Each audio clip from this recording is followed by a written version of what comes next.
All right, welcome everyone.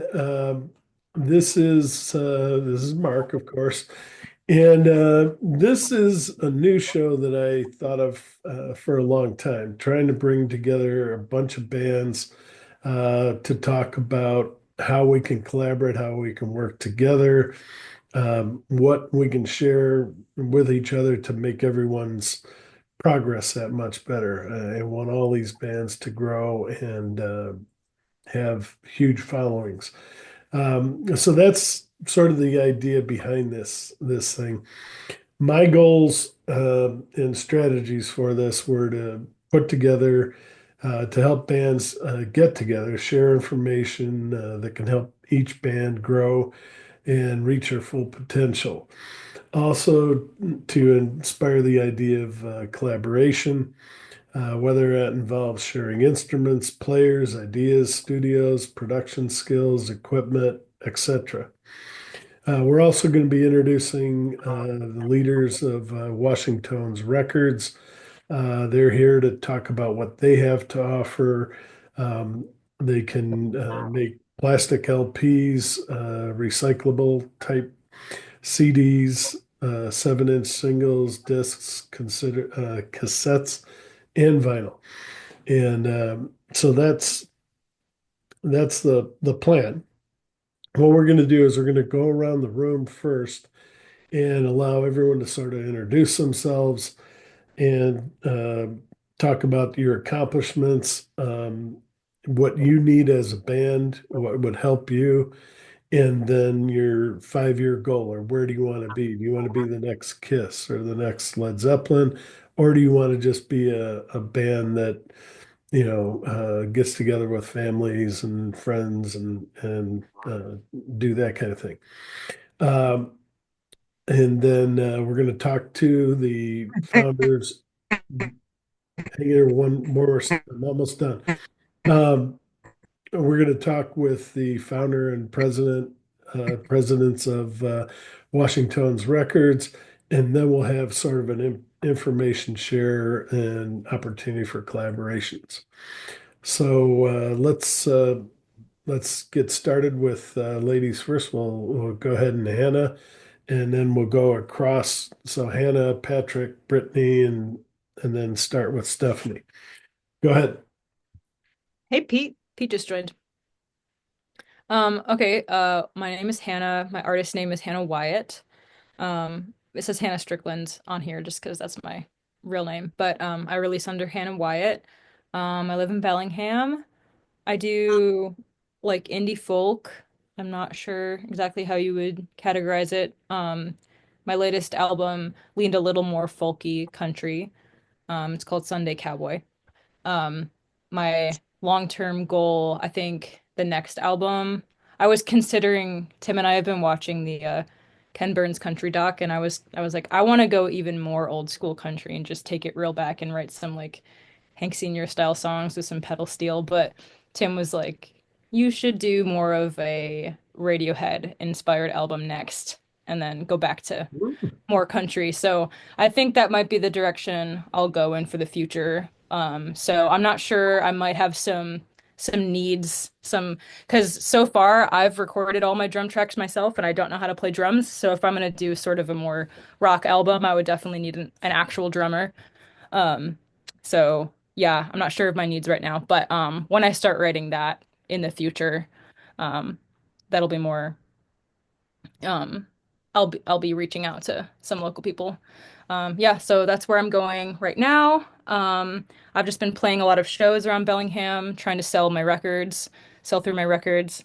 So yeah, that's really it for me. I record a lot of local artists and record strings and do string arrangements for people a lot. So um, yeah. Patrick, Oh, I'm Patrick O'Donan from the band Dublin Abbey. Um, they're out of Seattle. yeah, we're from the Seattle area. We're a four-piece band, kind of a little bit of a Beatlesque type sound to us, I guess I'd call it. But we consider ourselves folk rock. We feature a lot of harmony-driven stuff, and we got a violinist, Nadia, who's actually from Ukraine. She was a refugee from the war, and she was with the Ukrainian National Orchestra there. So she's really superb. Like, we used to call ourselves musicians, and now we just say, "Oh, we're just guitar players," because Nadia's in the band. So we can't really call ourselves musicians anymore. But in any case, I think probably our goal going forward. We've done a couple of albums thus far, but our goal going forward is probably, I don't think we have any, illusions of becoming superstars or anything. It's just a matter of trying to grow our fan base around the world, because we sort of as a band come from around the world. And yeah, it's just growing that fan base and reaching out to people. Brittany. Hi, everybody. I'm Brittany Collins. I'm a singer songwriter in the kind of, I guess, like folk Americana vein. I do play with the band when the occasion calls for it. Um, Actually, kind of currently working with Hannah on some recordings and really just kind of enjoying that process of diving into like the songs and being really considerate of kind of like shaping the next record that I put out. Other than that, really just focusing on songwriting right now and kind of building tour routes, like little tour routes regionally, to kind of expand, um, options in terms of like where I'm playing. And then yeah, just kind of trying to No get battery. better every day. Excellent. All right, Stephanie. Hi, I hope everyone can hear me. I'm Stephanie. I'm with Kissing Thieves, which is the name of a band, but right now it's just me. I have about 5 singles released. I have a few more coming out this year. And the goal for me, I'm super new to all of this. Like, I'm old, but new at the same time. So I'm just kind of in awe of everyone here and learning from everyone and trying to kind of find my place and my style and to practice continuing to be brave and to be vulnerable and to just see where this path wants to take me. And what kind of music? And I probably should Uh, Brittany I don't too. really have a specific genre, but I think like alternative rock, like Fleetwood Mac's style is probably the best one. But I mean, yeah, every song is so different from the other. There isn't a really consistent theme yet. And Brittany, I don't know if you mentioned or not what type of genre. Yeah, I said folk Americana. I'm sorry. Sorry about that. All right. Benny. Hey, yeah, I'm Benny Seidlinger. I'm performing now just as Benny Seidlinger, but with a band. I've resisted Benny and the anything so far. But it's the same like four people that in addition to me that I've been playing with. Been a pro musician for like 25 years, but with a big gap. So I'm kind of having a second music career right now. Right out of college, I started touring full time and also building and repairing guitars.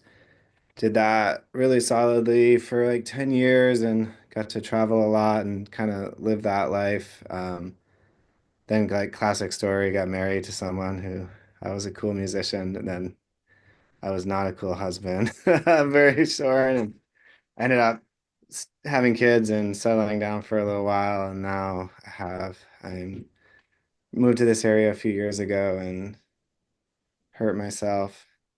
So I couldn't do anything but play music and started meeting a bunch of people and just starting to do this again. So I've been on all that downtime, I wrote all these songs. So I had a ton of material that I just been mostly like playing with my family and around the campfire and stuff. And so it was pretty easy just to get a project up and running, recorded an album this year. That's like my first solo album. So I was always kind of a side person previously in my career. And I play a bunch of stringed instruments. This and been like folky Americana and a lot of Appalachian music too. And I play banjo and dobro and guitar and other stuff. This project is kind of Americana because we have drums and electric bass, but a lot of banjo and fiddle driven stuff as well. So yeah, no 5 year plan at all, like winging it 100% every day. But I've just been rolling a really cool wave. Like one of the things I noticed around here is it's just a really cool community. Like the minute I met Tony Wright, the fiddler I play with a lot, all of a sudden I knew everyone like the next day, and everyone was so welcoming and been doing all kinds of collabs. Like a lot of people on this call are doing stuff. Like Kyle's on this call. He's got his own band, but he's playing bass in mine, and got all kinds of collaborations coming up with all these folks. And it's been pretty cool. Like, yeah, like the amount of talent here, and it's unassuming local talent. People are really humble and really good at the same time. So yeah, really stoked about this area scene. Marcus?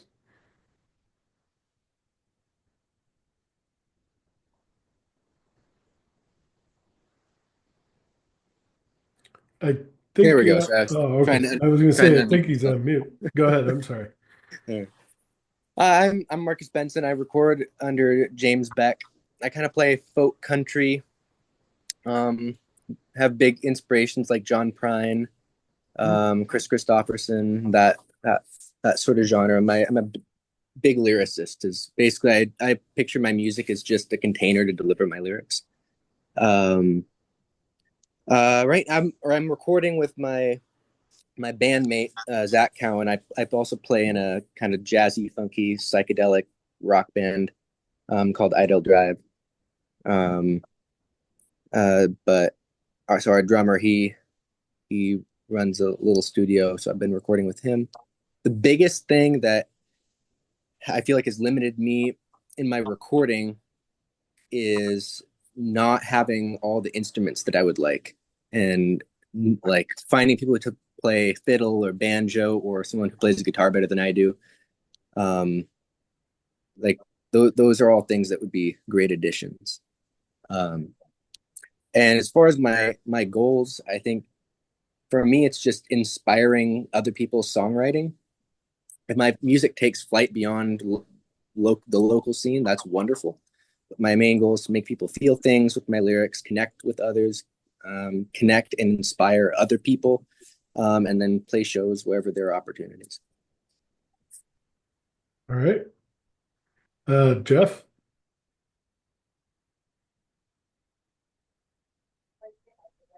Howdy, y'all. I'm Jeff Mack.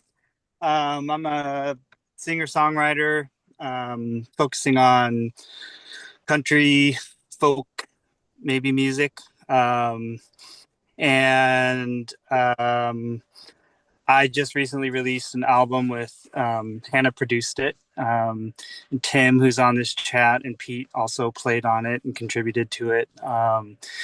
And yeah, this is all pretty new to me. I didn't really expect to record an album, and Hannah presented me with the opportunity about a year ago. And since then, it's been a whirlwind of playing shows and meeting all of the amazing, talented people in the area, and just feeling really inspired by everything that this group is doing. I'm still like kind of slowly getting to know everybody, but yeah, I'm enjoying myself, and you know, as far as goals go, I think I'm hoping to just keep writing music. You know, some of the music that I recorded on this album has been bouncing around my head for a decade, and so to have it down and recorded has kind of freed me up to start writing more stuff and be inspired by all the musicians around me. So as far as goals go, I'm just hoping to keep writing music and then keep recording it and play shows when they come up for sure. So All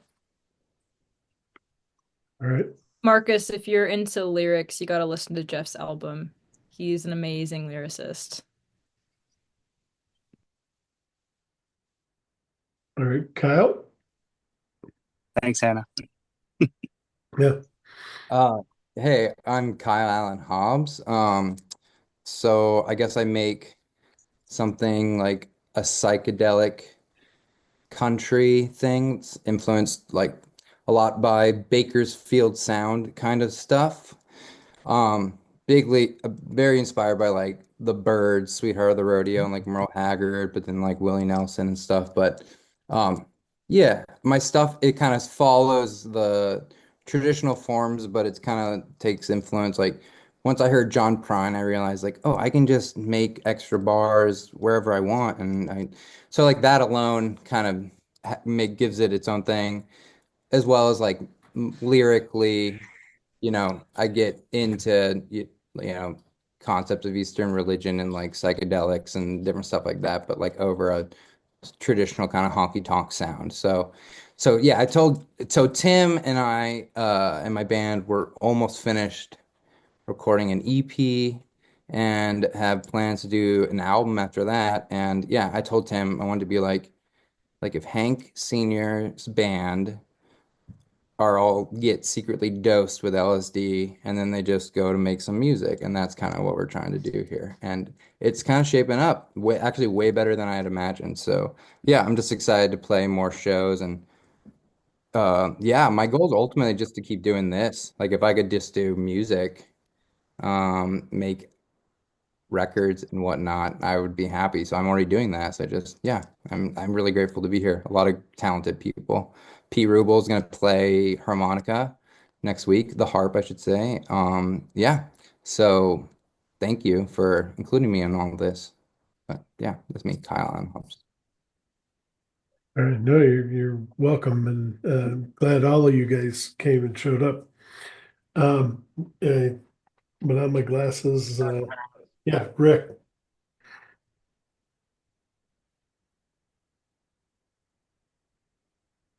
I don't know if you can hear me. I've got a new laptop and the speaker's weird, so I don't even know if I can trust the microphone. The Um, microphone's working, but you're frozen. But that's so okay. I'm in the same band as Pat, Dublin Abbey, and that's okay. I'm moving on my end. Okay. um, are you able to hear me clearly? It breaks up.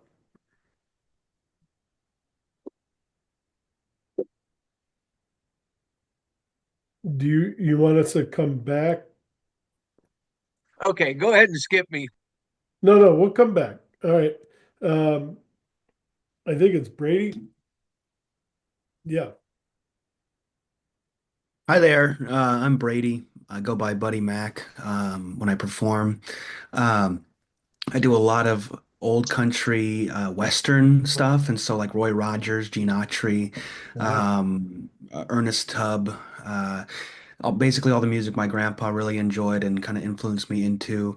I'm only recently getting into writing music, and I don't really have the bug for writing as much as I do just for kind of reintroducing this old music that I used to hear my grandpa singing to me as a kid. I just really like the cowboy, the B movie cowboy aesthetic, the sort of cheesy pretend cowboy stuff. I love that. And so that's what I do. I've been a solo performer for a long time, but then this year I started playing with more people around town, and now I've got like about a five or six piece band that we're rehearsing with, and we've got like three or four shows coming up, and so it'll be a more substantial thing. And then, like I said, I have one song that I wrote and recorded, and it's on Spotify. It's called "The Night I Was Found." It's like a mariachi slash kind of Marty Robbins cowboy ballad song with some yodeling in it. I also do some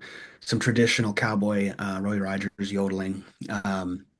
So that's my thing. I do a lot of I like the original stuff. I don't really have the same drive to write original music as much as I do just to perform that original or that older stuff. So yeah, that's me. Just wanting to get more into that, into honing the sound, and to kind of making it sound like it's coming out of a radio in the 1930s. Every time we play together, that's the goal. So that's me. Spaghetti Western or No, like Oh, okay. those in the 1940s, there were these Yeah, Western TV shows that would come out yeah. that were like really Gunsmoke. poorly made. That's the stuff I really Yeah. like, is the Like, cheesy, like there's filing cabinets in the sheriff's office, like it doesn't fit at all. I just love that. Yeah, And you're that's a my. ventriloquist. I am also a ventriloquist. I've been a ventriloquist since I was 9, and that's the thing I've done for the longest time. Um, so I do that, and every once in a while I'll bring the puppet out and do a little nonsense with him in the middle of my set or whatever. But yes, I collected all of the most obnoxious things to do on stage and try to, you know, see how long I can go before people kick me off of it. But anyways, that is me. Charlie McCarthy. No, I'm old enough to know some of these Yes, things. Charlie, he was my first introduction to all of it, so I love Yeah, that name. yeah, Mhm. yeah. All right. Thank you. And Pete? Hey, can you hear me? Yeah. Hey, thanks for having me. My name is Pete Rubel. So I really like 60s and early 70s folk music. So that's the kind of style I try to go after, like finger picking. When I was in my 20s, I played like garage rock stuff. Um, but as I got older, I sort of mellowed out into acoustic stuff. And I didn't play many shows in like my early mid 30s, and just in the last couple years, like some of these other guys like Jeff and Benny, I know were saying, I've started to get back into playing local shows, and it's been a lot of fun. Um, I'd say my goal is just to get my shows better and better, and try to record some of my songs like as best as I could. I've got one EP out, and recording is a lot of work for me. Um, so it's hard to get down and do it. But yeah, my goal is just to kind of keep getting better with it. All right. Let's go back to Rick one more time here, and then we'll go to Tim because we had Brittany already. But We also have Natural Israel joined as well. yes, yeah, I saw him or I saw them All right. and Adam Barkley. But let's try to go to Rick.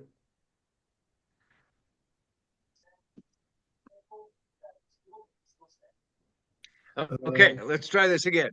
All right. Any better luck hearing me? Yeah, I can hear you. We can hear you. I think everyone. I can't. Hopefully everyone. Okay. Okay, very, very good. Anyhow, so I am in Dublin Abbey. I play with Patrick in that band. We've been together for years and years. Um, During the pandemic, I kind of took a break from the band, and towards the end of it, I started doing a lot of open mics and just meeting a lot of other musicians and really practicing my stage stuff. Um, and then a couple years ago, Pat approached me and pulled me back into the band, and we just keep writing new stuff. And we started out really as an Irish band, doing much more Irish traditional stuff, and we've kind of left that behind. That's, I think, why we kind of think of ourselves as a folk band, because we were doing the Irish thing for quite a while. And now we're getting back into original stuff and a little more rock and roll. So it's really hard to put a label on us. But that's where I am. And by the way, if you guys get a chance, everyone that's here, I did do an interview Dublin Alley, Abby, I keep doing that. I don't know why. But with Dublin Abbey, I did do an interview with him. If you look on my YouTube channel, you can look at the interview we did talking about their latest album. And Rick, if I remember correctly, you were there, Rick, weren't you?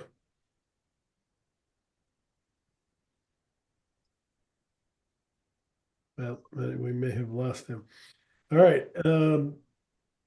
Tim, do you want us to skip to Adam or do you want to jump in here? Or are you still? Let's skip to Adam. Okay. I'm still, I'm still in the meat game. Okay. All right. Go ahead, Adam. Can you hear me? Yes. Okay, I'm out walking the dogs.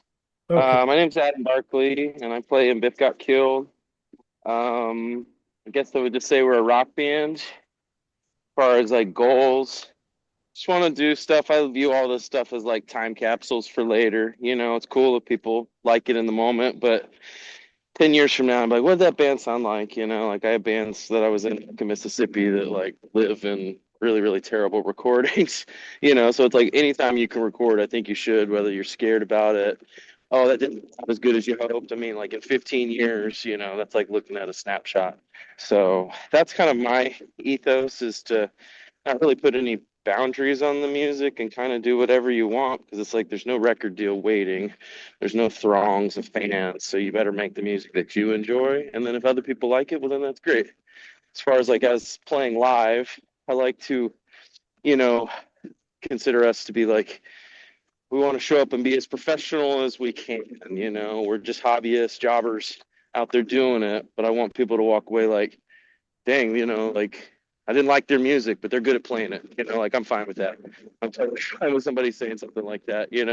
Hopefully people enjoy it, but it's like, the goal is to, in a, limited time window, we basically have one night a week we can practice. So, and then two of us are fathers and our guitar player has a new job. So like struggle to just find the time to, even play in Seattle is a undertaking. So just, when we show up, we're not, anything other than at our best.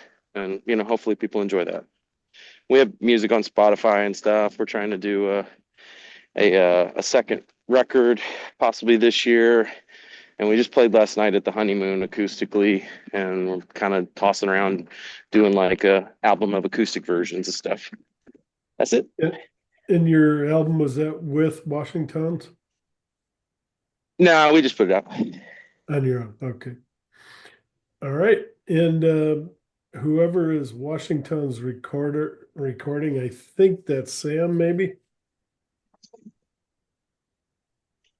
Oh, scared him away. Hear me? Oh, there he is. All right. Yes. Okay, I can barely hear you. I'm gonna make this quick because I'm unable to get childcare tonight or today. So I'm kind of watching. Liz, you can't do that. Um, anyways, I'm Sam Chu. I Wiz have limited income, but I am hustling to try to make a living in the music industry, trying to help other people make a living too. And I think we can get some extra cash in when it comes to physical media. We don't want anything to do with revenue. I'm just going to go over this though, real quick while I have the time.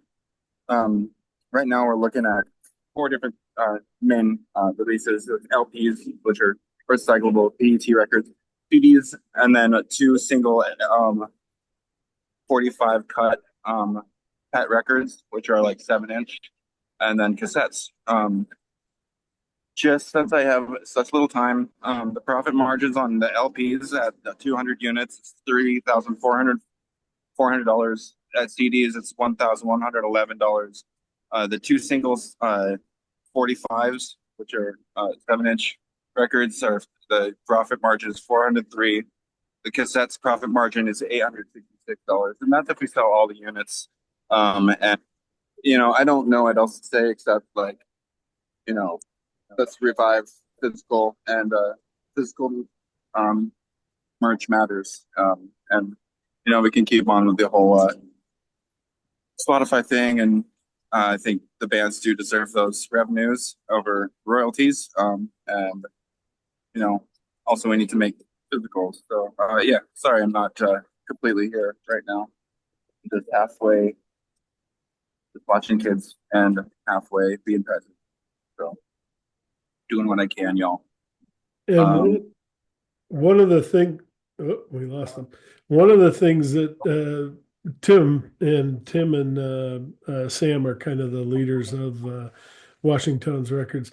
They're talking about imprinting these, and then you could put this on your phonograph, player, and play it like a record, and having it be like a single or maybe two or three songs, and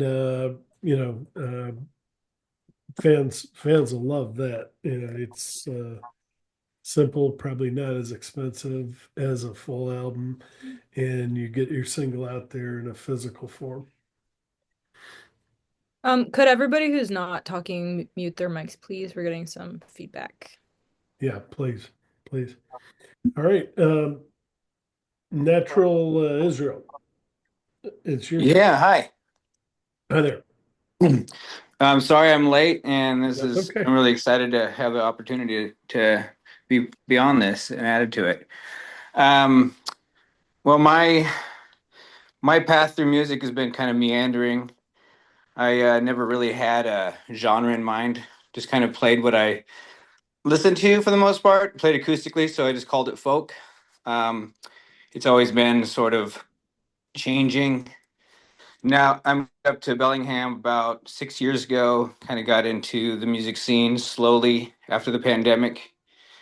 Recorded a 5-song EP in 2023, and recently have been recording singles. Just going to be putting out digital singles, and then maybe I'll bootleg my own CD and album and sell it at shows, and then eventually something more solid. But I've been playing solo for a long time, but been recently playing with more people, building a band, just wanting to be a part of the community for the most part. No thoughts of grandeur, but open to whatever comes. I've got 2 kids, and we're building a house, and I'm putting a recording studio above my garage, trying to make that as professional quality as possible with funds that I have. And just want to continue working in this town and hopefully seeing people in my community succeed, and love Washington and what they're doing, especially bringing back physical copies of albums and trying to make that work. And I hope to work with everybody as much as possible and just, Yeah. make this, what's that? No, I was just gonna, keep talking, I'm sorry. Oh, no, I thought you were going to show something. Yeah. No, I mean, that's really it. I got a little side project called the Bell Founders. I don't know. I guess it's kind of, I'm a side project of the Bell Founders. I don't know how it really works, really. But yeah, I'm a man with no genre and no band, but I still perform with a band. And that's my story. And just to show you the quality of the kind of work they do, this is Hannah's album. Oh, yeah. And this inside, and the quality of the discs is unbelievable. Yeah, they are beautiful. And this is the plastic disc. You wouldn't Yeah, even. it's like the same material of like a water bottle. It's very thick plastic, and it's just a lot better for the environment than PVC vinyl is. So it's really cool to be a part of something that's a sustainable movement. And you wouldn't know the difference. You'll when you listen to it, I think it's clearer than a regular Traditional vinyl. vinyl. And then there's also they have the inside art Yeah. and her lyrics. So they do the full job. They don't. It's not you wouldn't know the difference between this and, a major record producer because they really do a heck of a job. And I have somewhere, I have Tim's CD, and he probably has one too. But they do CDs. They do a great job on CDs. I should have had that out. Can't find it at the moment, but they do a great job on CDs as well. But Oh yeah, Mark, we just printed CDs for Sunday Cowboy. So I don't have my hands on any yet, but I think Sam has them, so we can get one your way. I know you were asking about CDs for. yeah, I wanted to show, I have a copy of Tim's. I just can't find it at the moment.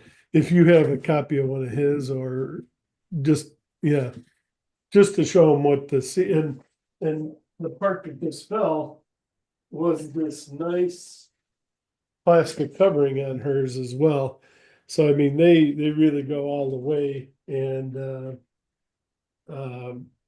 they wrap it up, and it looks, you wouldn't know the difference between, a local record producer and the big ones. Sam also helps advocate. He gets the records in the local shops too and does Yeah. all that communication for me. So I don't have to like email local stores and stuff, which I hate doing. So it's really nice to have someone help you out with getting it in stores in person and, deals like that.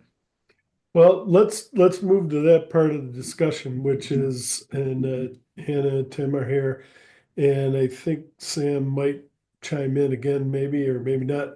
But let's talk about Washington's and what they can do, what they have available, and to help out. And I'll let Tim or Hannah or whoever wants to Yeah, talk. Tim's done cooking meat now, so he can. Yeah, it's you can't rush the gravy. All right. Oh no, no, no. That's the best part, right? No. That's here really quick. Besides, getting on storefronts from like here, Bellingham and Anacortes, another thing that we have that's pretty valuable is, our CD reviews, that we do that are similar in structure to your CD reviews, Mark. And then obviously, we have the e-commerce too. We have record mailers, and we have, just the e-commerce setup and streamlined. So, it can be available online, and I personally can back it up and ship it. And as long as I'm not losing money on that, I'm more than happy to help with that kind of distribution too, just directly to customers. But yeah, I'll let you elaborate, Tim and Hannah. Hey, Tim, do you have a copy of, oh, never mind, I just got it. Hold on. Oh. Oh, Vandal Hold on, has it. I found it. Here's Tim's. Oh, that one. Oh. CD. And again, you wouldn't know the difference between this and a, store-bought, major record. That they do a really good job. Oh, thank you, Mark. That's very kind of you. And that's Washington's that did both of these. But great product, and of course the music's great. But okay, I'm gonna let you guys talk. Sometimes I talk too much. Yeah, so Sam has been really cool about instead of paying shipping to like ship things out, if it's within reasonable driving distance, he drives to people's homes and like hand delivers the records that people drive, which is a very cool thing. We're actually like putting together a car topper for the top of his almost like a Domino's pizza boy. Cool. So the community knows where we're going with that. So And I asked him about, maybe I asked you about studio services. A couple people have mentioned they want to do some recordings and they're building their own studios and that. But temporarily, do you have, and you do, Yeah, I know. as far I as know, Tim and Hannah, you have your home setups, and I have a home studio setup as well. Just it's set up for basic tracking and songwriting, have Focusrite preamps, and do like basic production like that, and I help with songwriting or mixing and mastering at my own home studio. And I know Tim and Hannah have the capabilities at their own place as well. And another thing besides the home delivery records, I also wanted to open up the record label to potentially like wholesale buying local records, CDs, and cassettes by that have kind of like reached their pinnacle or their plateauing on sales. So, say you have like 25 CDs left over from your 100 CD batch, like from your release 4 years ago. I think the next level for the record label that would be a smart move is to get bargain wholesale prices on those to kind of revitalize their releases, get more sales, and do another review to like just boost the shelf life of those older CDs and releases that I know all musicians pretty much have under their collection of unsold merch, and you'd Yeah, I like think to spread that. sorry to interrupt, Sam, but yeah, I think we're gonna call it vintage local, where you know that album that you're not really pushing anymore, or t-shirts that you have from something that came out 10 years ago. You know, that like every musician I know has some collection of old merch they haven't been able to sell. And so we're working on getting that on the website as like people can buy this, you know, like old local stuff, you know, like give us your cardboard boxes full of old albums you don't know what to do with. And yeah, we'll facilitate that for you. Anyone have any questions for these guys as far as what they offer or what might help you?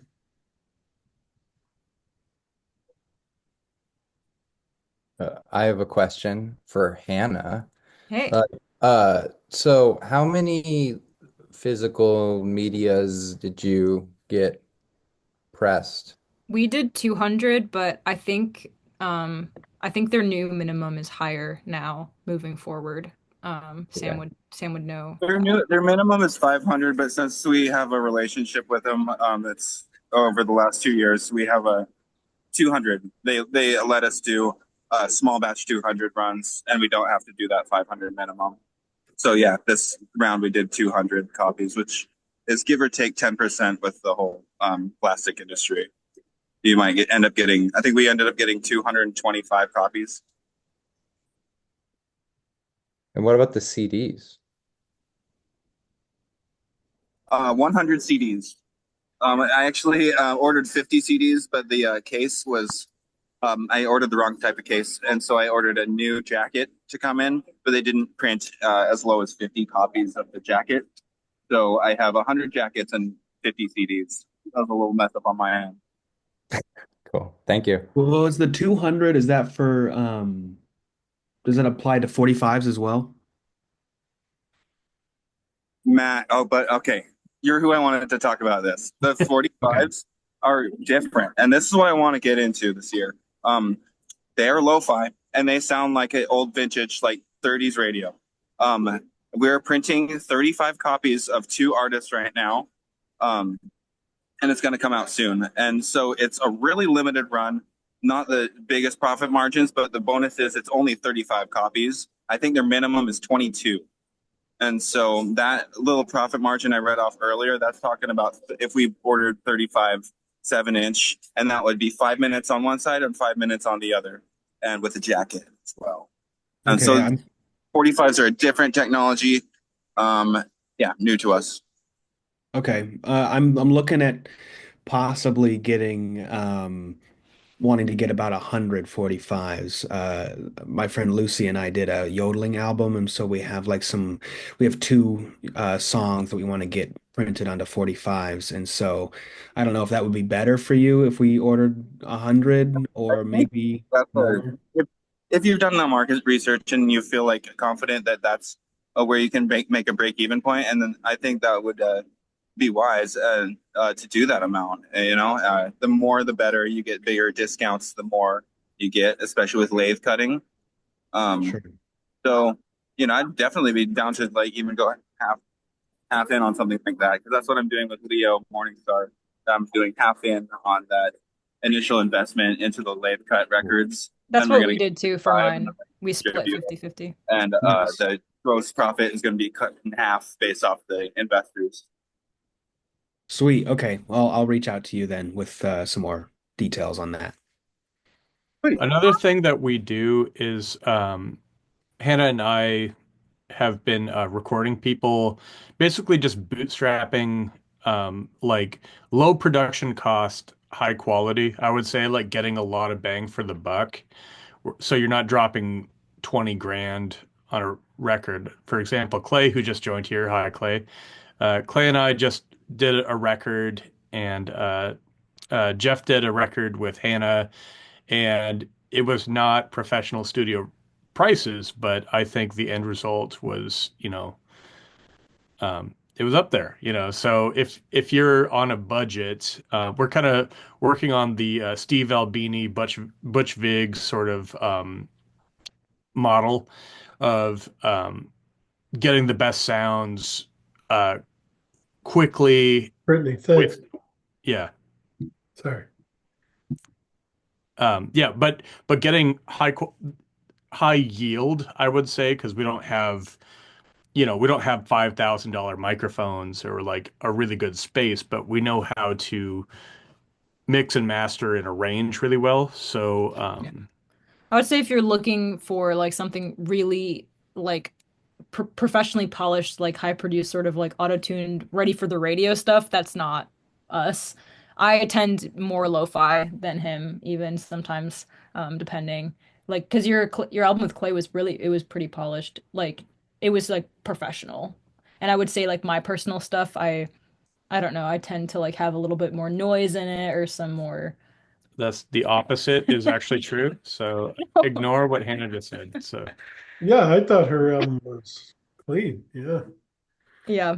Let's take just 1 minute and Clay, introduce yourself, and then we're going to come back to this. But you kind of came in late, so we want to give you a chance. Everyone kind of got a chance to introduce themselves, talk a little bit about what kind of music they're making, what their goal is, and what you'd like to achieve from talking with everyone. Sure. Hey, I'm Clay Christopherson. I record under the name, her name is Princess. Again, just have that one record out with Tim. We don't perform live very often. I think yesterday was our second ever live performance. But biggest scope is just kind of seeing, for us, the aspect of live performance only really existed to get more people to listen to the record. And the biggest thing from takeaway from this would be to figure out how we can best utilize each other within the community to get more people to listen to the recordings of everybody within the community. That's my biggest thing. And we just had another entrant, one of the people I've invited here, Michael True, from the band Moonletters. They're out of Seattle. And these guys, through affiliation with a PR company, I think I'm saying this right, will be traveling to Europe this summer. Is that through Anne? She's collaborating with us on it. Yeah. All right. So these guys are actually going to make it over to Europe. I mean, he's been to Europe many times, but I mean, the band, and I'm just so damn excited about this because I've been talking with him for a while now, and I'm just so happy to see him finally get the recognition he deserves. One of the best singers I've heard here in Washington. And enough about me. Tell us a little bit about you, Michael, because what we did was you missed the introduction part. Just tell us a little bit about you, the band, and now that I told everyone the big news, but and they're also Oh, working on a new album too. So go yeah. ahead. Sorry, I didn't mean to interrupt in the middle of a. Sound like you guys were segueing through a couple of people. No, Um, we actually, Clay came in just before you. He came in a little bit late, not a problem.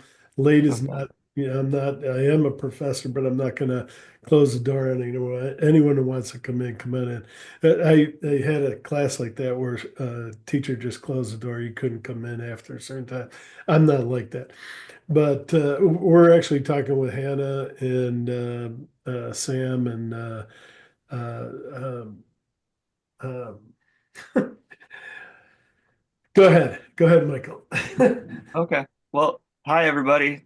Sorry I was late. I think I was confused about the time today. I thought it was closer to 3. Um, but yeah, I live in Seattle playing a band called Moonletters, and we play around the area. We tour sometimes, and our third record's coming out in a couple of months from now. So that's the basics from me. But anyways, nice to be here with you all. And the tour that you have, it's England and Europe as what the full European tour, or is it? Go ahead. Oh, there's a lot of Europe to cover. It's on the map, it looks like everything's so close together, but it's really not, depending on where you're going. Um, we're gonna start in the south of France and then kind of go northeast. We're gonna do Prague, Czech Republic, and probably Berlin, festival up in Sweden. And then I think we're gonna come back down through the Netherlands and then like London and end up in Scotland. So um, it's definitely not very compact as far as European tours could be, but it's our first one, so we kind of had to just like piece it together wherever we could play. So Do you know if you're going to link up with some of my other favorite bands like Blackheart Orchestra or um, Hats Off, Gentlemen, any of those bands connecting with you or playing with you, or maybe even hopefully either Steve Hackett or John Hackett's band? mm, um, yeah, we'll have to see once we find out where we're playing in London, or we might also play in Reading. Uh, but yeah, I've talked to some of those people over time. It's just like July is festival season, so you never know who's going to be in town when you're there and stuff.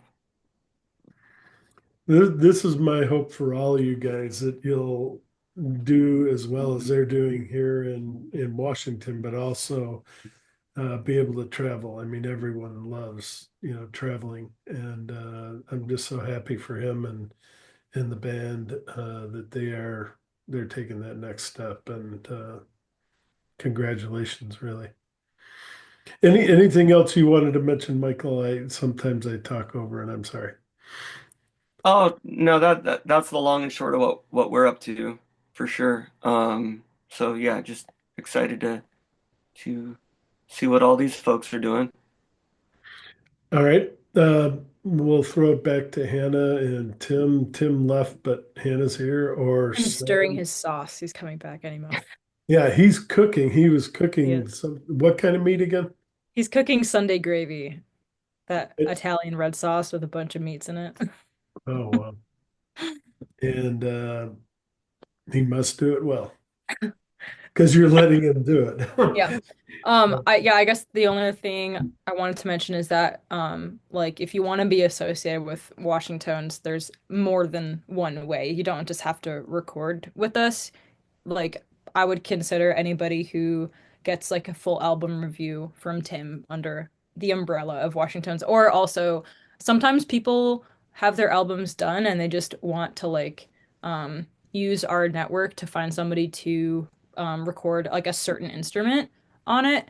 And so if you reach out to Tim or Sam or me, like we know a lot of people in the area that play maybe an instrument that you're looking for.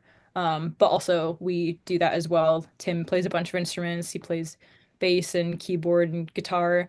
And I do mostly string arrangements, but I can do some other things as well. So yeah, so if you don't want to record with us or want to review or anything and you just want to look to collaborate, just shoot us a message and we'll if it's not us that can help you, we can find somebody to help you in the area. So And I'm just doing the Vanna White thing here, just kind of showing Michael and some of the people that came late.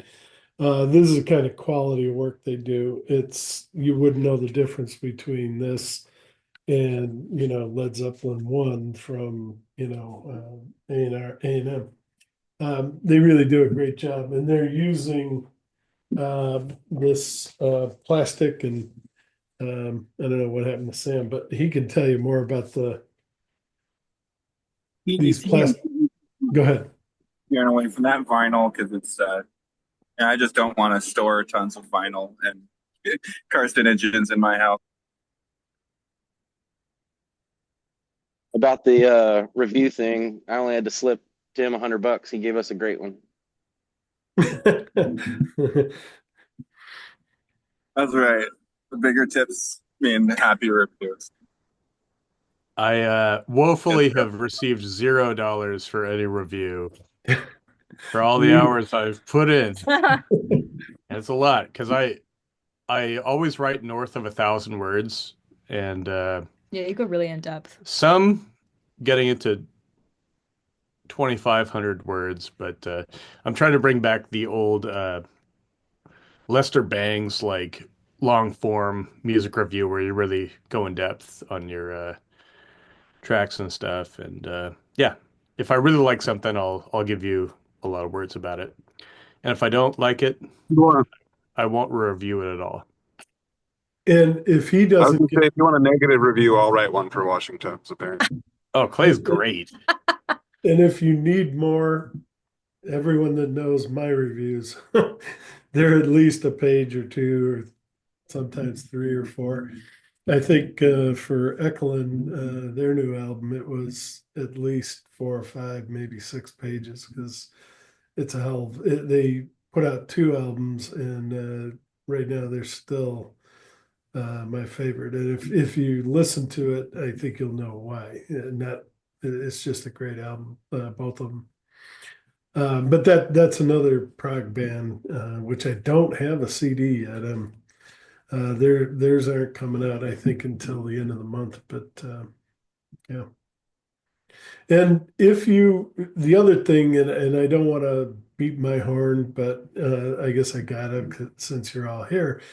If you want to hear something different, I just realized I did 200 of these over, 4 or 5 years. But there's about 200 interviews on my YouTube site. You can go back and listen to some of those. Prague, some of them very well-known people within Prague in metal, and those are, if you want to subscribe and just listen to some of those. But I've been doing these interviews with bands. What I usually will do is write a review if they like it and they want to do an interview. I do an interview shortly thereafter, and I've gotten into that habit. I like it. I love it actually. And with the right band, I've spent well, I think Ekelin was about an hour and a half. And it was a lot of fun. You had a lot of discussion, and be happy to do that with any of you. And yeah, I'll give you my email, and maybe Hannah already did that. I can't remember. But if you guys want to send me your stuff, I'd be more than happy to review it. And Yeah, Mark, can you share that document that we put together of everybody's song that they sent in? I will. I mean, I don't have it right here, but yeah. Yeah, like eventually you can put it in the chat. Yes, Okay, definitely. cool. Thank you. And for those of you that do have a pen and a pencil, it's or a pen and a paper, Professor Mark at Outlook.com, just like it says, Professor Mark at Outlook.com. If you can, send me MP3s, because what I do is I listen to everything on iTunes. So I just download it to iTunes, and that's where I listen to it while I'm doing the review. And I've got probably enough people here to say that I do write long reviews. Sometimes they be too long, but better that than I'll never write a paragraph if I can help it. Review, because I don't. It's like Tim said. I'd rather not review your album than give you a paragraph review. I mean, you've put too much time and effort into this to have a paragraph review. It's just not fair. Anyway.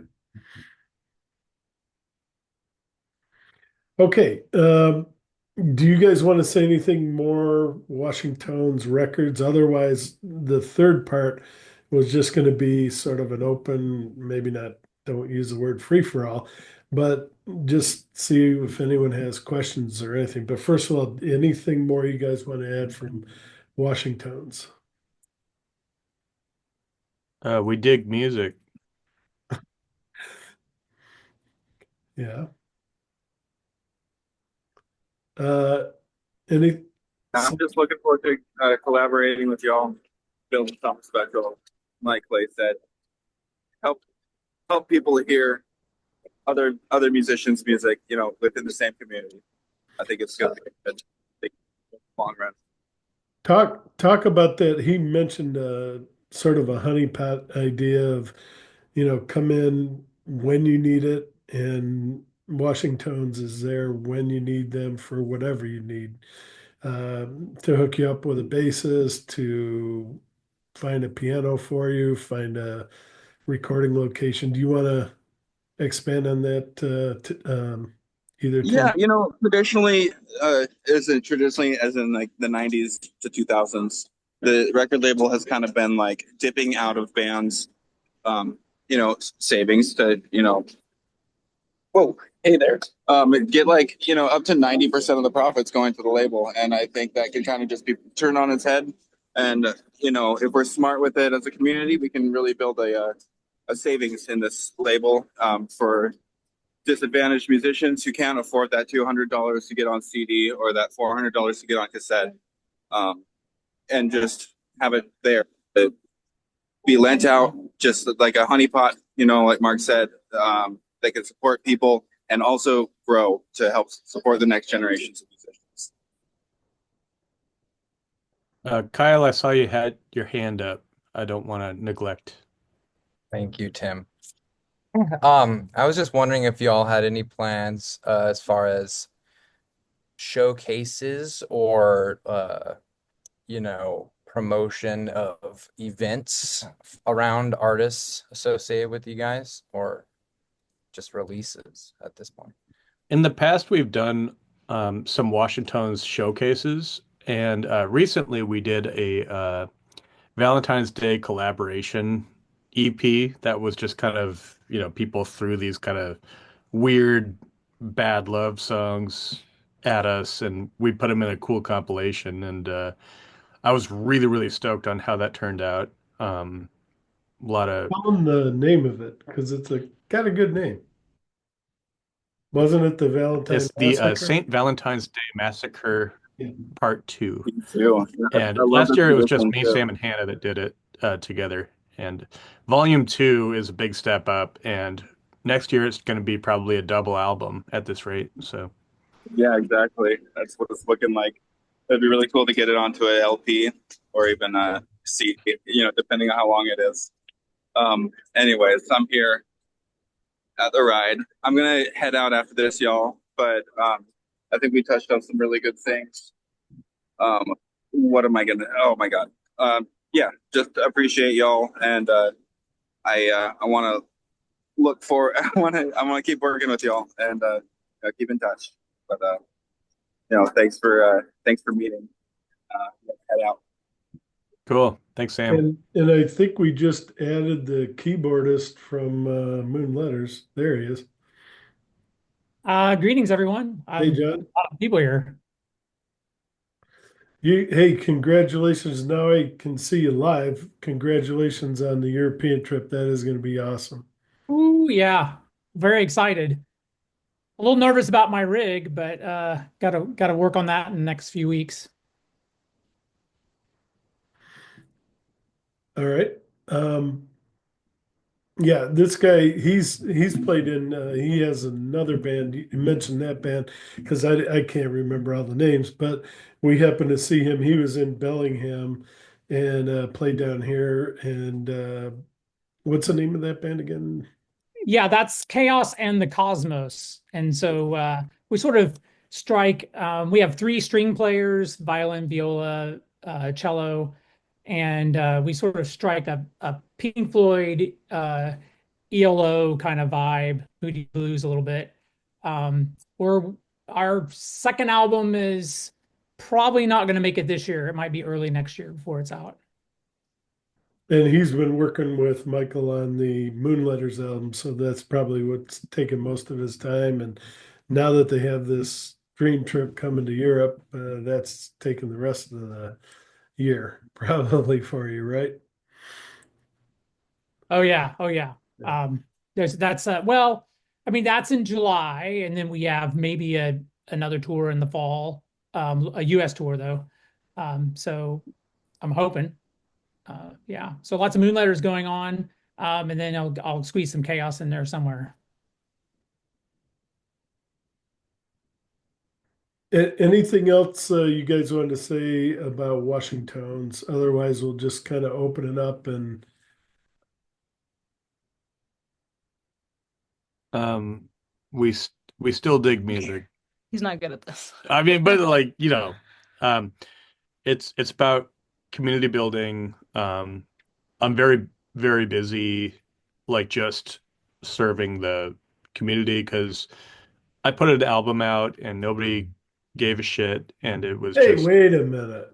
oh, sorry about the, no, Somebody, no, no. I mean, somebody gave a shit. sorry about the blue language. But No, I like, didn't mean that. I meant somebody did give a shit. No, yeah, no, exactly. No, no, no. years ago. Years ago, like many years ago, I put it Okay. out and it was just kind of like, okay, so you put it on Spotify now, and like I couldn't even get my friends to listen to it, and I was like, this is horrible. So what I tried to do is like kind of like treat other people the way you want to be treated. So like I took that bad experience of like nobody wanted to hear my music, and like I started just writing really in-depth reviews of local music and really like elevating other people's music and playing along with them and encouraging. And I'm on this podcast now, Shut Up and Listen, where I interview musicians, and it's like I'm really like pouring my heart and soul into like elevating musicians around me because like I feel like at the national and global level, there's only so much we can do, but we can influence our local community and we can do a lot.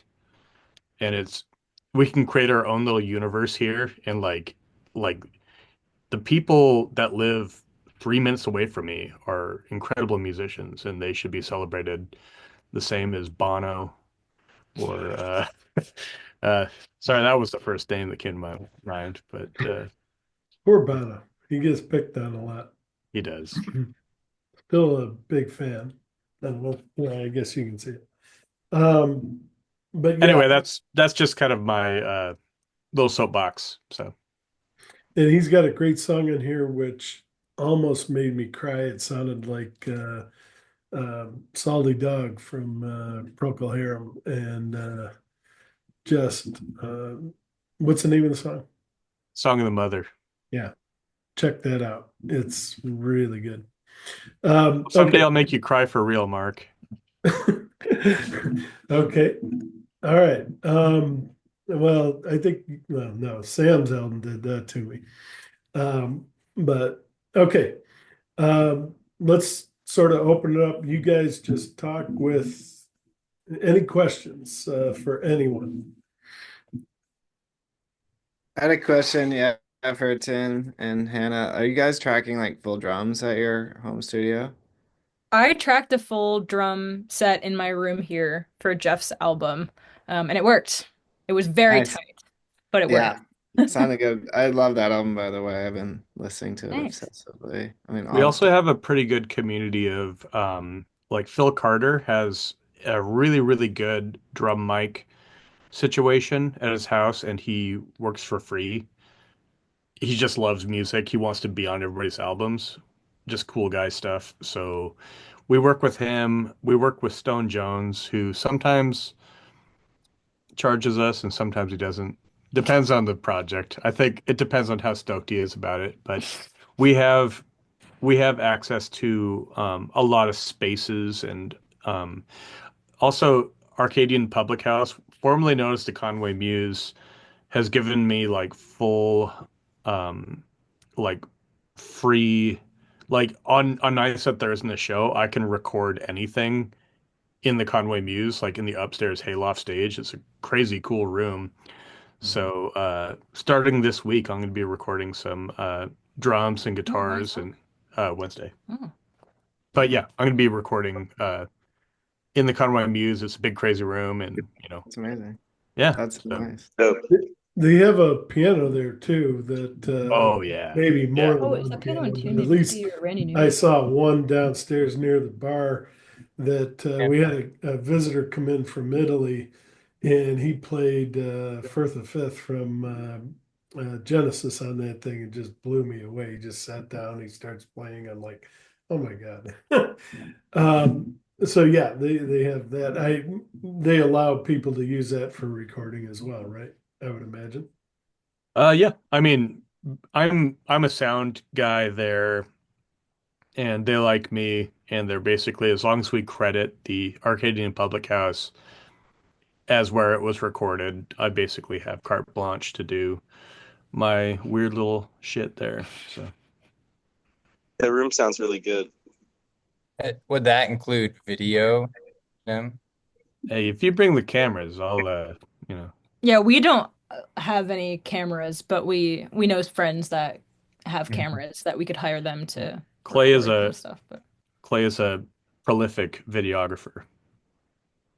Nice. We have some friends, Kyle and I's buddies up in Bellingham, that recorded my album release at the Muse last fall. They did a pretty good job too. So Yeah, yeah, the guys. Space Station Studios. Actually, that's where I'm finishing my EP or recording my EP and about to finish it. So I was Yeah, gonna those guys tag are the good, Space good Station guys. guys while we're talking about them because Joe from there helped us make a video. And the Karate Church, which again, it's just like a real small stage. Looks like you're performing at a high school or something like that. But they were really reasonable to rent. Yeah, those guys are super chill and affordable, and they're like same vibe is And like Joe just did it for free, just like he was interested in doing it. So it's like getting a professionally made video with a dude who works at Western in the video department. It's like, that's the kind of connections that I think stuff like this is really, designed for, I guess. I mean, really, that's what it's all about. Like the amount of people I know that are just stoked for a piece of the action and they're not going to charge you any money. Like you can put something together with some amazing players for like not a lot of money right now. Like for better for worse, music production and distribution is like democratized. And I feel like that doesn't necessarily mean that it's not the enshittification of music. Like we can do something really, really good and powerful if we just kind of coordinate and arrange it in a focused way, And that I feel like that's kind of what Washington's has been able to do with a lot of our releases. And Absolutely. I don't want you guys to forget we live in one of the most beautiful areas of the world. And Hannah's a good example. They went up to the Salish Overlook and did a video there. So you have a lot of natural beauty that's right sitting right in front of you. Use it.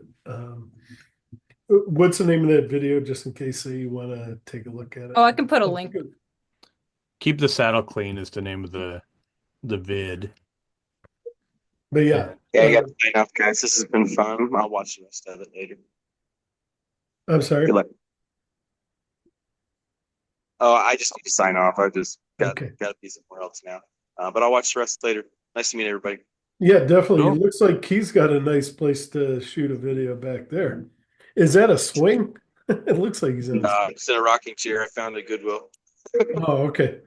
It looked like a swing. I was like, oh my God, that would be a good place to make a video. No. All right. Hey, thank you. Bye. All right. Anyone else have questions, comments? I wanted to just like quickly throw out there, we're talking a lot about selling music and not doing the streaming thing. I'm like my day job now is building software and I build all kinds of apps. And I'm actually working on like a mostly mobile app focused thing. I call it Peppermint, and it is a way to sell your music in person at shows, like, and but have it listened to on phone streaming. And so like it's a CD. I'm selling CD cases with a QR code in it. And instead of like having to deal with like, oh, great, I downloaded this thing to my phone. What do I do with it? Where did it go? The QR code opens to a mobile app that then you can stream it from and claim. And you actually can transfer them and sell them, so there's no vendor lock-in. They're just MP3 and WAV files, so you can download them and do whatever you want with them. So like really own it the way you owned CDs and tapes and stuff back in the day. And it's a super new thing. I just when I started doing music again, I realized everyone's selling CDs and a lot of people didn't have a good way to listen to them. But people love to have something physical, like at the show, and it got all the artwork, the lyrics in it, and stuff. So I'm offering people, I'll like do it for free. Basically, what I give you is printed QR codes, and you can get whatever packaging you want. And if you want to buy a CD booklets, that's fine. But I'll give you like I don't know, a couple hundred free QR codes. Each one's unique, printed and numbered on a nice card stock with a little artwork and yeah, just to kind of get it going and get more people in there and stuff. But I think it's kind of a cool hybrid. It doesn't really it doesn't compete with anything because you can stick the QR codes in. Like I also sell them with the CD too, so you can get both. You can stick it in a vinyl and just like I have a bunch of records I love and I listen to them at home, but I can't listen to them on the road. This is a way you could listen to those on the road. So um, I don't know. You can find my info pretty easily, but you can. I know Tim has my number, so Yeah. you can If you find me. need Benny's number, just text me and I'll give it to you. Yeah, but if anyone wants to check that out or see what it looks like or release something on it, totally free for local Benny, have you friends. talked to Sam about that? No, I need to. It's on the Yeah. list. I've been like, so I built a prototype that's a progressive web app, which is like a website that looks decent on a phone, and it just didn't work the way I wanted it to, like offline. So one of the things I really wanted to make is a really good offline user experience. I use Spotify and it sucks. Your downloads expire right when you need to listen to them offline, or if it's even like a little bit of service, it tries to stream it and it's just not good. So I was trying to make a really nice offline experience so that it's rural here, like you're driving around, you have bad reception, latency, and so I've just almost done with the mobile app that has like really good. The progressive web app, I wasn't able to get it to work the way I want, but I have the mobile app. It's like really close. So I haven't been like focusing too much on telling people about it or pushing it because I wanted to get it where it's really nice for the users. So I did sell quite a few of like the first gen, but I'm like ready with the kind of second iteration of this, and I think it would be a good time to start like collabing. I'll definitely talk to Sam. That's super cool. Uh, Sam and I were also flirting with the idea of selling records preloaded into like branded Walkmans and like Nice. cassette players, if that makes any sense. So, Like we want to yeah, buy like a bunch of like cassette players and then just like have like you buy the cassette and the way to play it all in one, and then it opens you to this world of playing tapes and CDs, right? So it's a cool idea. it's a fun little gimmick, but it sounds like yours is a little bit more high tech than what we're I mean, seeing. it's just probably like I think convenient. I think that the thing is like that gets everybody is like everyone just goes for the convenience, and so I think that I'm trying to make it convenient to really support artists. And so they're all limited editions. I use NFTs, maybe controversial, as a way to limit the supply though. So you can actually sell these things on any NFT sales platform. Um, but they potentially could have value. Like I don't think it's like a speculative market like the NFTs you've heard about on the news, but the technology is a really cool way to have like unique limited digital ownership. So I So think that is that the illustration of the monkey that you're talking about? there's no so an NFT is it's like a protocol. Like I'm gonna get really nerdy here on you. Okay, So let's go. HTTP, a website, you go to HTTP or HTTPS. That is an open protocol for communication between computers. And what's really cool about that is anyone can build on top of HTTP without any proprietary stuff. That's why it's nicer to build websites and it is mobile apps because when you distribute mobile apps, you distribute mobile apps on proprietary rails, either owned by Google or Apple. So like that, so HTTP is just a protocol over TCP, getting really nerdy here. I go in layers, but like just a way for computers to talk to each other. Well, an NFT is really similar. Um, it's a protocol that uses blockchains, but it's just a description of a communication protocol. So yeah, like the popular ones were the dumb monkey pictures, but the underlying like primitive technology, and to think about in like the 90s, if you're anywhere near as old as I am, like people did a lot of dumb stuff on the internet too with HTTP. It wasn't like an integral utilitarian part of life, and there was a lot of speculative gambling that happened on that protocol as well early on. And so like a lot of these things are adopted by like that kind of mentality early on, but I think we find actual utilities for them in the future. And so I would just like say that NFTs are just like that. So in my NFTs, they do have an image associated with them, but they also have audio files. And NFT has this like metadata that is free form, and so it can be any kind of information. So the popular ones are like some link to some JPEG, but in mine they have a link to like the album cover art and the actual file to listen to. But they're really awkward to deal with, and like blockchain wallets really suck. And so my app paves over all that. You don't even know you're dealing with NFTs until you care about it. Like if you care about NFTs and you know what to do with them, you can essentially eject out of my app and use any blockchain wallet to like manage your music collection. But my app just gives you a normal like mobile experience that you sign in, and again makes it really convenient to use some of this stuff. So that's the idea. But then I think the cool thing is like it's kind of, and I don't hide the music. So if people want to download and share the files, like I make it, that part is not really what I'm selling. What I'm selling is like the convenience and the collectible, unique NFT that can't be replicated. But yeah. One other thing I want to make available to everyone, and didn't have enough time to organize to get her involved, but definitely want to. Um, one of the promotion people that I've been working with to help me get CDs and interviews and music to talk about is from France. I talked a little bit about what she helped with Michael and Moonlighters, but I'll send you her.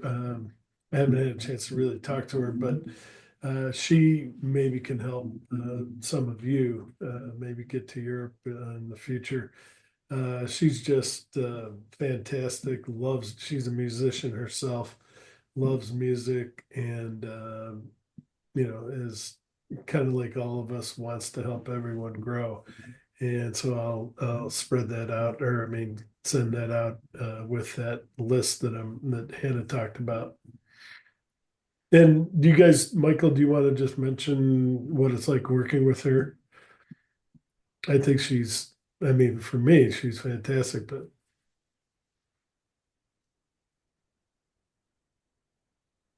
maybe not. Can you hear me?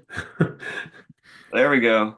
Yeah. Oh, okay, sorry. Sorry, I clicked on mute and it sent me into some other screen. Um, yeah, so Anne Claire mainly does like promotional cycles for full album releases. So, um, it's not exactly not like a record label on her Right. own, but people will hire her. We hired her for our second album. We're about to do it for our third album. And she's just super sweet. She'll give you, if you can ask her advice about this or that. And so she mainly works in the same genre that our band is in, the kind of progressive psych rock genre. So she knows tons of people in in that kind of area. But like if you're doing folk music or straight pop or rap or something like that would kind of fall outside of her area. Was there a specific question? I don't want to ramble. No, you nailed it.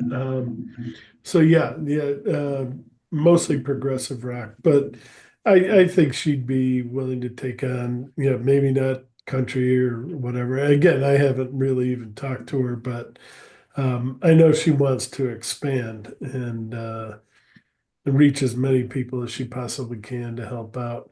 But at the same time, he's right. She's also making albums. I think she's working on the next Nine Skies of her own, and then her own. She's got a couple of projects she's working on, but she knows how to make the right connections, as he mentioned, and possibly help you get into festivals and things like that, or at least open that opportunity up, maybe. Right? Is she Bad Dog Promotions? Is that her company? Yeah. Who said that? I did. I just looked it up.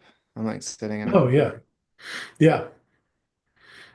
Yeah. And She's Mark, you also mentioned you were gonna send this to Glenn Rosenstein, right? Yeah, and I still am. He is an actual record producer in Nashville, and this guy showed up on. I talked about doing an interview with Ekelin, and he showed up on that interview, and I was like, "Whoa, thank you. I'm glad you're here." And I did invite him to this, but he had a meeting he had to go to. Otherwise, he'd be here. And I'm going to, once we get this done, I'm going to send this to him. But hopefully, he'll get a good chance to listen to everything and see if he has some input. But this guy is, well, when you look him up, and I'll send you his website, which I don't have right in front of me. But he's worked, when you see the people he's worked with, Bruce, I remember Bruce Springsteen is one of them, but he's worked with Tears for Fears, a bunch of very big bands, also a couple of rap bands and things like that.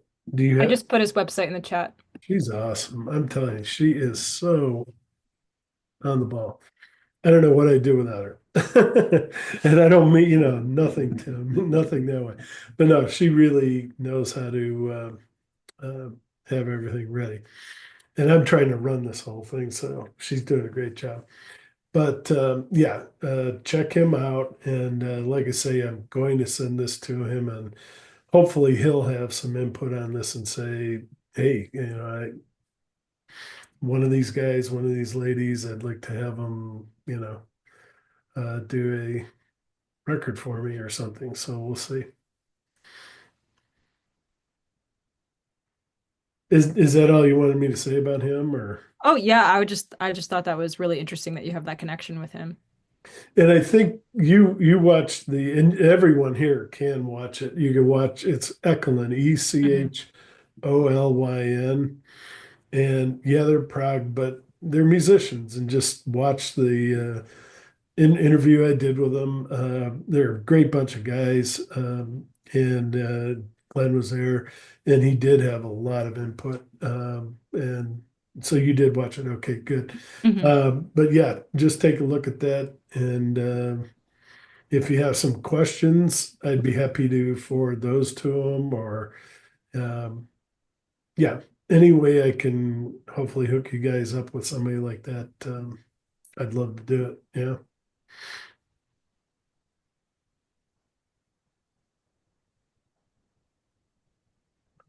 Any other questions, comments?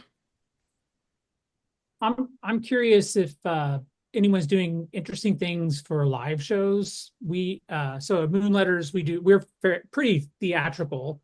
Um, I'm looking at interesting ways to engage the audience even further. Like some ideas. I think I saw a Nova a few months ago. I know, geek, right?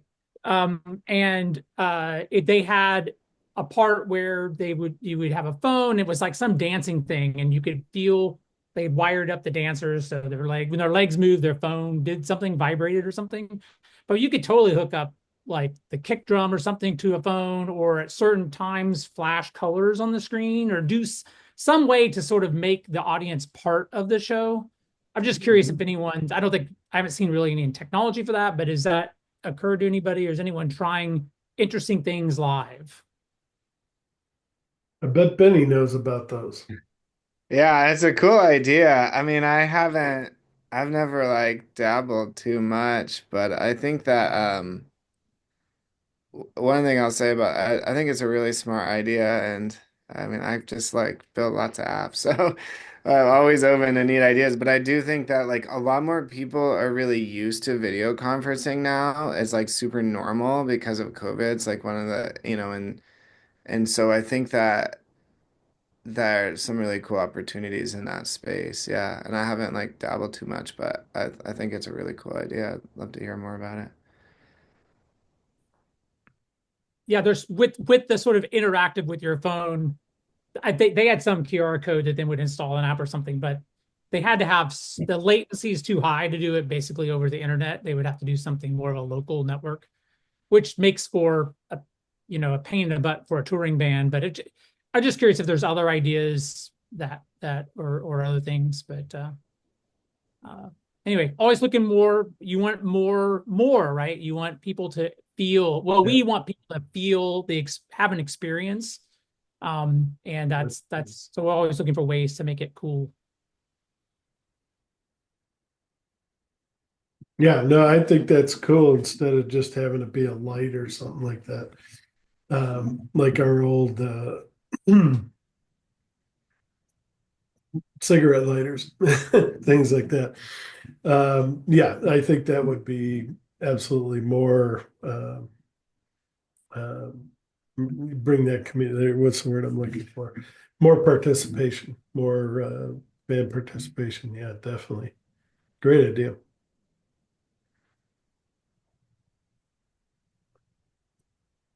Anyone else? Comments, questions? Don't feel bad about asking questions. Everyone's at a different level. And if you're at the starting level, that's why you need to ask questions. And, I have a question regarding live performances. I can't for the life of me find a lap steel, pedal steel player that has a regular schedule and is willing to be part of a consistent group. So if anybody has any suggestions, I know Cody Coombs is in the scene a little bit here and there, but he's got a pretty busy schedule, and so Available all the time. yeah, yeah. So Yeah, get in line, Brady. I mean, I come on. know, I know. I There's any lost any lap steel players that want to play some Bob Wills, please let me know. Door Because 100, let I me know a know. couple of guys. There's a guy that plays with my coworker Forrest at Champlin Guitars. His oh, is name's that Logan. Logan? Yes. Okay. Logan, who plays in Sunflex. I don't know how busy he is. And then But there's another guy. He goes by Lake Dad. I reached out to Lake Dad. He said he's got too much going on and that he Okay. doesn't really Well, do maybe the talk to traditional Logan. style. Yeah, I'll But talk yeah. to. Yeah, Logan yeah, did some really like old school country licks on Mhm. the. He seemed to know Nice. what he was doing. So And Okay. he seems, yeah, Logan, I talked to Logan about something. Oh, someone wanted like banjo lessons. I was too busy. And he seems like he's got time to Mhm. invest in music stuff. That was like the vibe I got. So I think definitely chatting what's with his him. last name? Oh, Logan? let me do Yeah. some I think research. he's like Cher. I think he just has a first name. Oh, okay. Okay. Let me look. Prince. Yeah, he's like Prince. Okay. Yeah, I don't have his last name. Shit. That's a very in-demand instrument right now. I met a guy named Shit Cricker, and he says he's very good, but I've never heard him play. So Right on. Is it they can have Logan? their pick with bands. That's the thing. That's true. That is true. no, it wasn't Shit Cricker, it's Shit Cricket. That was his name. So He I think must be. RL Taylor in Seattle plays. I know a friend of mine uses him a lot. Seattle's got a lot of the steel scene in Seattle is popping. Yeah, Brittany mentioned to me before that most of the steel players she knows are in Seattle. So unfortunately, sorry, Brady. But It's yeah, all maybe good. maybe hit up Logan, get his number Okay. from Forrest or something. But Find that Okay. shit cricket. And Yeah, I Brady, don't know I how that do. would He look on just a like saying bill. that name.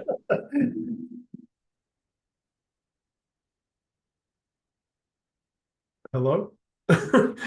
Everyone just got silent. Hello? Yeah, we're still recording. That was weird. Uh, yeah, that's weird. Everyone froze.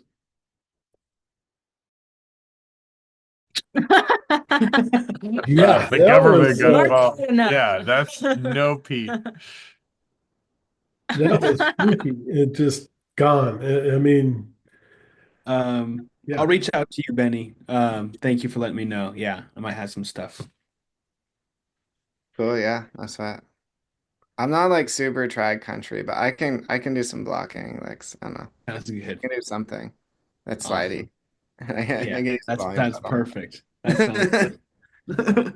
No pedal steel though. I own a pedal steel, and that's like my retirement project when I need like a lot of time. So I'm gonna learn pedal steel, but That'd be I cool. hear you. Right on.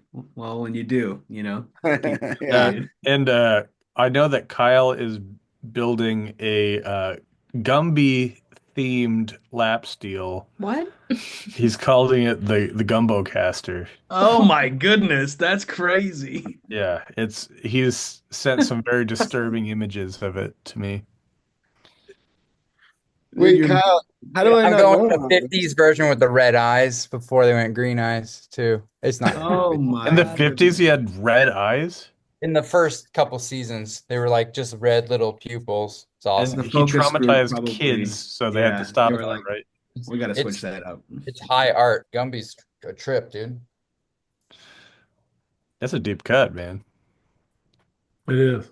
There used to be like cocaine and soft drinks. Yeah, yeah. They still they still use cocaine extract, but they took out all the they took all the The fun stimulant thing. properties Yeah. out of it. It's Yeah, one of that's the why things that I put my cocaine back in my Diet Coke. yeah, exactly. Sprinkle it on top. Yeah. That's how old school he Stir it is. in. Yep. I actually have a Anyway, question for some of you guys. okay. Um, I don't know if any of you guys know how you'd go about like kind of self-organizing or starting like a folk or country night at a local venue like the Blue Room or the Karate Church or something like that. Because I think like once in a blue moon they'll have it, but I imagine this is like back in high school with the rock band I was in. We'd like there was a ton of rock bands, and we just like hit people up, and we'd get like two other bands, and then I mean, it was easier in high school because we all had the same schedule, but we'd hit up all these different venues and be like, hey, like we have three bands together. Here's our music. Um, is there a night that you'd host us? Um, is have any of you participated in anything like that? Like setting up a regular like kind of residency at a venue. Not necessarily, it could be, but not necessarily. But just getting like your own show organized with like one to three shows across some local venues. Yeah, I mean, um I know enough venues that I get random texts from them. It's just like, hey, we had a flake out. Like, could you put a night together this night? So like there's like five venues that are always kind of like texting me, like asking, can we put something together on this night? And that's like the Arcadian, Public House, Honeymoon, Shakedown, uh, uh, one now and then Wild Buffalo, but not so much because they're pretty booked out. The But Blue Room does that folk club still, right? I haven't attended in a while, but don't they do that? It's like some Sunday in the month. The Blue Room has like a afternoon folk. Yeah, I don't I know if thought they're that still was doing it. over with, right? Oh, Or I am I? thought it was gonna be kind of a long-term thing. I think it was supposed to be, and Oh. I could talk to the guy who was doing the sound for it, and he said that I think it only lasted like 2 weeks or something, Oh. and then it was done. I was wondering what happened to that. Yeah, I mean, it's yeah. hard to have a show in the middle of the day. So Yes. I did that show and there were probably three people who came yeah, to listen to music. So it yeah, was, it's hard. I mean, it was the first or second one anyway, so it's like it'll take momentum, but That's where I first heard you. It was a good that's show. right. It Nice. was, you know what? Nitro It was was I a was one fun of three show. people there. No, there's a lot of people That's there. right. You know what? And I appreciate all of the wonderful people who were there. It was a beautiful show, but definitely tough. How do you guys in Bellingham feel about and maybe Seattle, you wouldn't mind going across the border? Has anyone ever I've ventured? played a lot in Canada and it's freaking awesome. Especially if you play like they love bluegrassy Americana-y stuff, like all the folky stuff that all the people on this call. It's really good territory. Um, and I'm like a little I used to play there a lot in like my previous life, like all the time. I was in a Canadian band, um, toured extensively through all of Canada. But yeah, it's like it's awesome. There's a lot of little towns. There's nothing else going on, and people come out. I'm kind of like rekindling that pipeline. So I'm into it. like stay in Well, touch. just Yeah, natural. We should do something, dude. Like you would love it. And I still know a bunch of people up there. So I'm slowly imagining doing a couple of runs up through BC, and like trying to get contacts for all that stuff down. So stay and tuned. you don't have to go far either. White Rock along the waterfront Yeah. there. There's Yeah, Vancouver bunch- Island, like you can do like 5 shows just on Vancouver Island with like hour-long drives between them. And it's really good touring. Like a lot of touring in North America sucks because it's 8-hour drives every day. And but like BC, actually surprisingly for how vast it is like you can pack it in to like, yeah, 2, 3 hour drives, sometimes 1 hour drives. You can do a bunch on Vancouver Island just has these weird little niche communities that just love music and some great promoters there. So it's a really good scene. And it's like Question. if you're from this authentic, like instantly, it's awesome.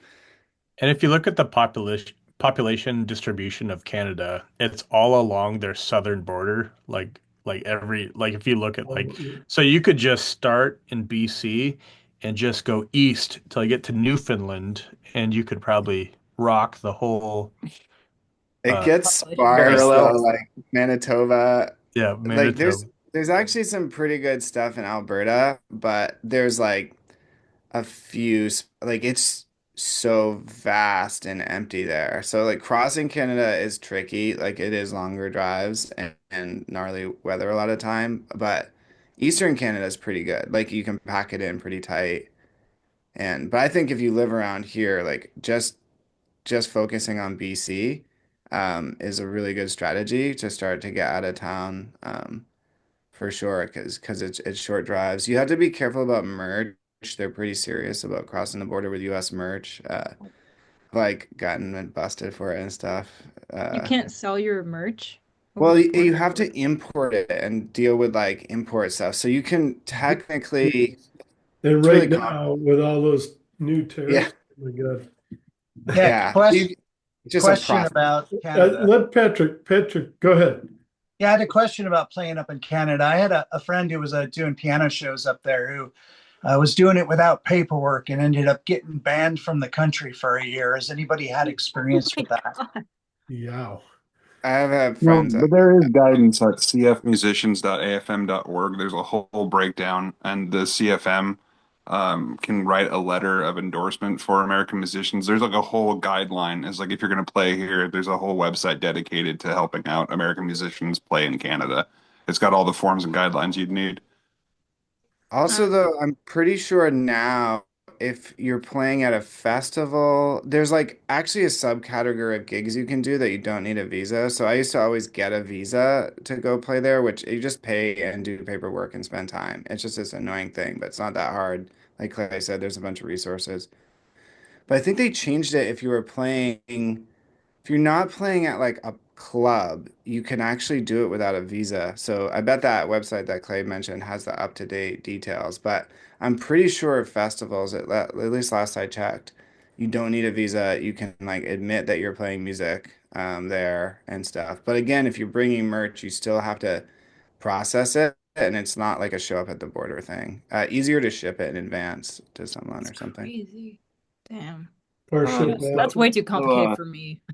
Moonlighters played a gig in Quebec City. We crossed from like Massachusetts, I believe it was, up into Quebec, and we had been told, like, we had a letter that said festival owner has invited this band to Quebec City to this festival, and we itemized all of our CDs and T-shirts and all this stuff, and we had it all on a list, and we had our letter, and we got to the border, and I said, "Hey, I've got all this stuff. I heard I needed all of it," and I I think the guy looked at it for like 1 second, and he goes, "How many people are going to be at this festival?" I told him it was like not a big festival, and he's just like, "Okay," and he just waved us through. I don't know. So I don't know if anything's changed in the last 18 months. You know, some some things have gotten ugly, but I was on a band trip and we were crossing the border to BC, and this was a long time ago. Yeah, I was in high school, and they asked for my photo ID, and I didn't have it. I didn't have a photo ID at that time, so I showed them a picture of me going over the Splash Mountain. Is a picture of me on there, and I showed it to them, and they accepted that as, Yeah. I don't yeah. think they do it anymore, but that is I awesome. mean, they tightened it up probably a little bit, but they were just like, that is so, they're like, that's wonderful. Look How how, did you just have that on you? Have don't one you going keep a over copy of Niagara. that on No, your I'm kidding. person? I've been over Niagara. Oh yeah, you can come. Yeah, exactly. Oh my God. That's crazy. Um, Yeah, but yeah, that's far too much work for me. It's a hassle for me to even play in Bellingham, so She doesn't like to I'm go to gonna Seattle I'm gonna even. no, see, I don't even like playing in Seattle. I'm gonna avoid that, but you guys who go up to Canada, let me know how it goes. well, my wife and I went up to stayed overnight. They had a hotel, and the hotel restaurant had this guy just playing some blues and stuff like that. So again, you guys know a hell of a lot more about what you need, but that, looked like a good gig. They definitely knew him and brought him back on a regular basis, but whether you want to keep going up there or not. But it's just booming up there as far as they're building more houses, building more. They just can't fit enough people in there, so there should be a lot of opportunity. Cool. Well, I'm glad we talked about that. It just came out Yeah, of yeah, that's, uh, we live close to that we do. area, and we and had to even cross if our you mind. come up from Seattle, it's not that far. I mean, We unfortunately have kind of a hard Yeah, stop. we have a rehearsal to go to. We have a okay, yeah, rehearsal no, tomorrow, and but and I just wanted to see, is there anyone else that wants to say anything? Otherwise, I was going to kind of wrap it up anyway. But anyone else? I don't want to cut anyone off either. But No, I think that we're just really lucky to have like Hannah, and Sam here. I think they're lucky to have the Washingtons. It's an awesome place to live. There's also so many great musicians and opportunities. It seems like more and more. well, thank you, Natural. Yeah, Natural's such a nice supporter, local supporter. It's appreciated. He's a sweet boy and handsome as the Dickens. Wish you could see him on camera right now. Oh, I'm not on camera? no, Well, thanks for putting this together, Mark, too. no. Appreciate it. Thank you guys for being here. This has been. I've enjoyed it. I mean, I wish we would have had the 30 people, but that's okay. Everyone has their things to do, and but thank you guys for being here, especially the people I invited. I wasn't sure you guys are going to make it because I know both of these guys. I know Michael and John are very busy with, like I say, their album and their tour that's coming up, and Dublin Alley. Both Rick and Patrick. I think you guys are working on a new album as well, if I remember correctly. And so thank you guys for coming. Thank everyone for coming, really. And Um, just we'll do this again if you want to, and maybe a couple months down the road when things are really going, hopefully in the summertime. But yeah, everyone just keep your heads up, and I will send out that list of everyone's email and contact information with some extra surprises that I didn't think about when I wrote it. And if anyone has any questions, ideas, anything they want to share, do you want to do like Hannah's kind of the queen of chats or whatever. She set up a Facebook chat in, seconds. Do we want to do something like that, maybe to keep the conversation going I or? would personally avoid group chats. I'm in Okay. like 10 group chats right now, and I think it would get a bit lost. But if you give people's information on that sheet, whoever's interested in reaching out, asking a question, collaborating with somebody, that would be really helpful to have that like direct line text message or email to somebody. Okay. And maybe that is probably the best way to do it. Yeah. Anyone else? Otherwise, I'm gonna go ahead and turn off the recordings, but thank you all for taking time out of your day to be here. And can't say thank you enough. This is wonderful to see this many people. And anything else? Just have a good rest of your weekend. Definitely, everyone. Thank you very much. Thank you. All Thanks, right. everybody. All right. I'm Cheers. gonna pause the recording if anyone wants to stick Thank you. around. Yeah.